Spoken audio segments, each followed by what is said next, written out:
Hello there Internet, Darwin here, back again with another video.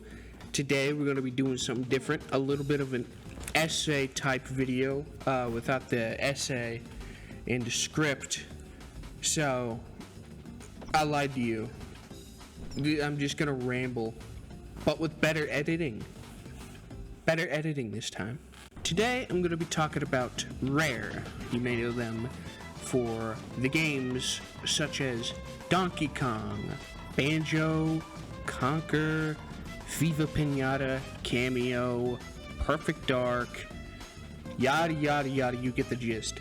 This is going to be how I feel about their past games, two in particular, and their latest and greatest games that they've done.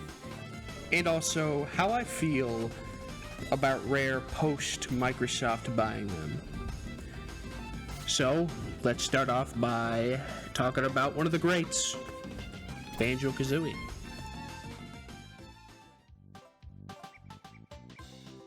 Banjo-Kazooie is one of those all-time classics that you can just go back to any day, play it for any amount of time, and you'll have a good time. Play it in the frickin' morning, in the night, dead of night, 2 p.m. on your lunch break. Released in the year of I don't know, and I don't care to know, this game rocked the world with its groundbreaking gameplay. Funny Bear. I played this on the 360 growing up because I don't think I had an N64 cartridge, but this was one of my favorite games as a kid, even though I had absolutely no idea what I was doing because I was a crayon muncher. The gameplay is simple, easy, and fun. All you do is go to the different worlds, get the Jinjos, get the notes, get the jiggies, break down and do a jiggy with frickin' mumbo jumbo, turn into a frickin' car, turn into an ant, kill that stupid fat green loser Gruntilda. But yeah, first Banjo game, really good, amazing. I beat it, 100%ed it. I really recommend if you have not played it for some reason.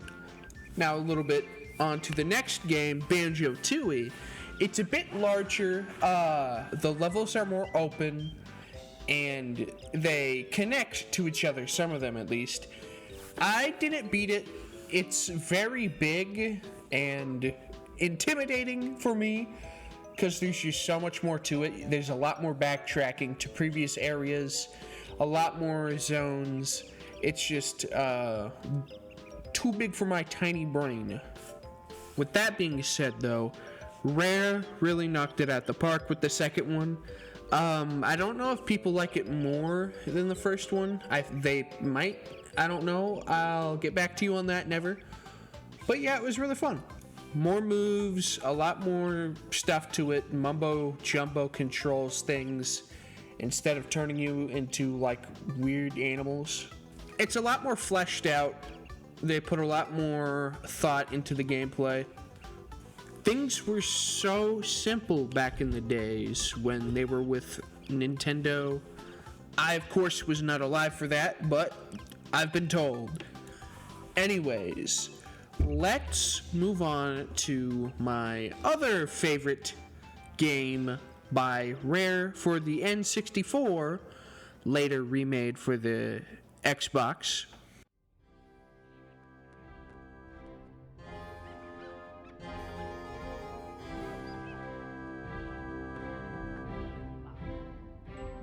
Well, there I am. Conquer the king. King of all the land. Who'd have thought that?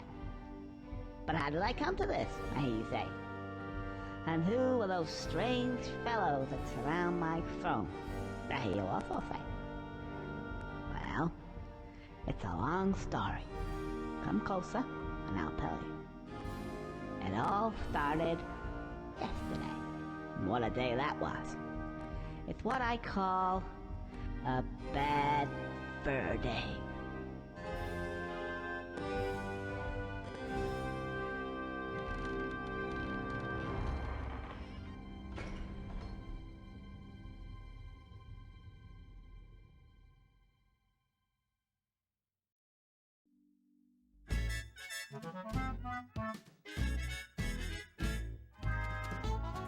Conker's Bad Fur Day.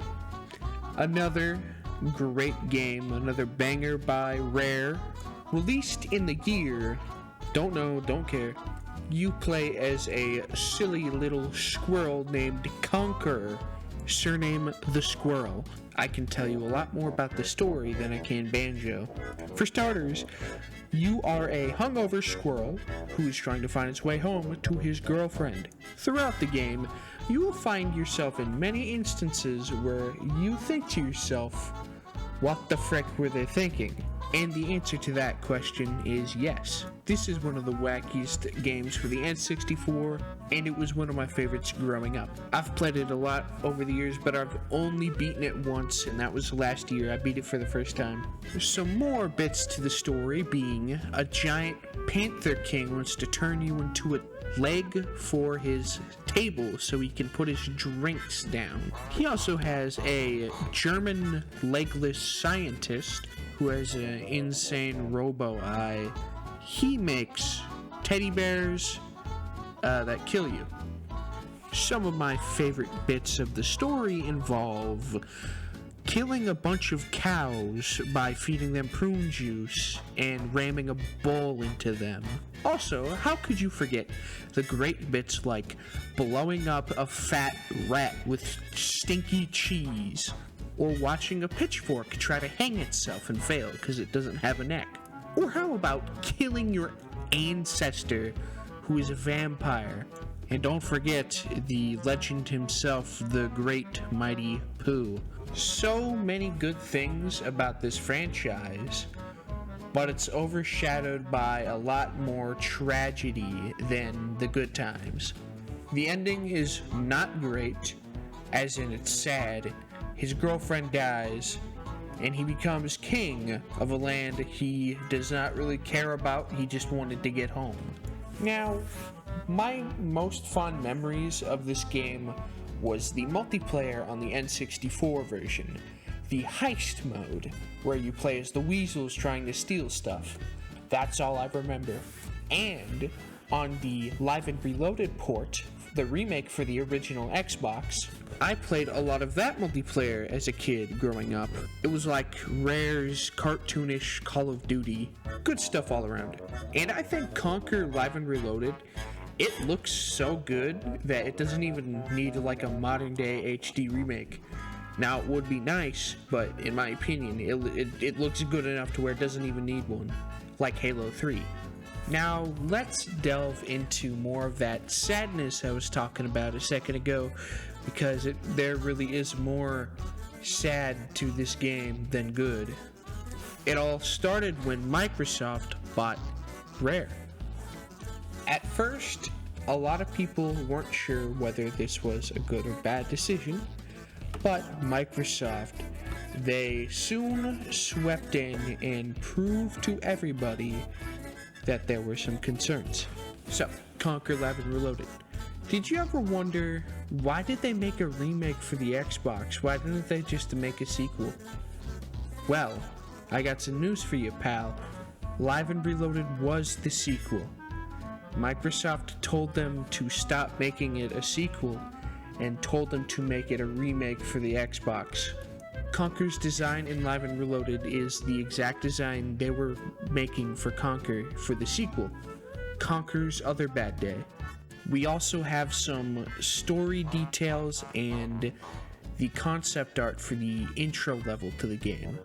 To give a little TLDR of the plot of Conker's Other Bad Day, I can't remember every detail, but I will just say what I remember. So, the beginning of the game starts with Conker blowing off the entire kingdom's treasury on the pub, getting blasted and having parties. And the people didn't like it, so they threw him in prison, waiting to execute him or something. That's the beginning level in the image. And throughout the game, other stuff will happen. Barry comes back, but she is a killer robot clone, and Conker meets a new girl, and at the end of the game, they're getting married. I think he would have helped the queen bee kill more wasps, or the queen bee gets murdered by wasps. I can't remember. either Barry turns good or like a clone with her memory wiped gets made, and Conker's bride turns into a zombie, and sad ending. Also, I think the Panther King's back. I can't remember.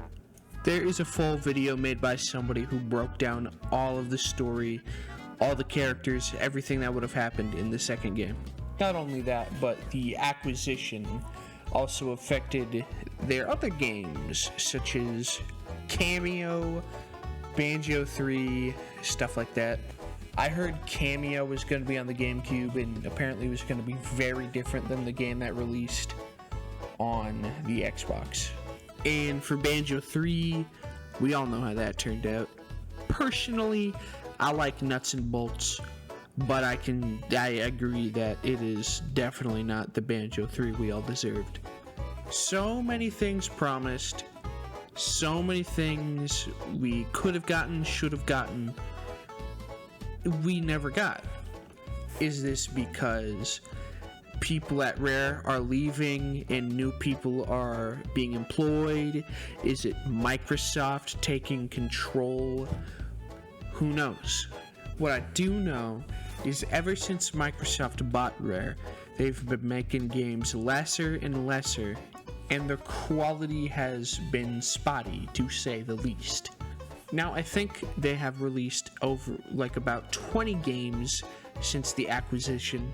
You got your Perfect Darks, you got your Grabbed by the Ghoulies, your Nuts and Bolts, your Viva Pinata, your Viva Pinata Trouble in Paradise, and your Viva Pinata Party Animals.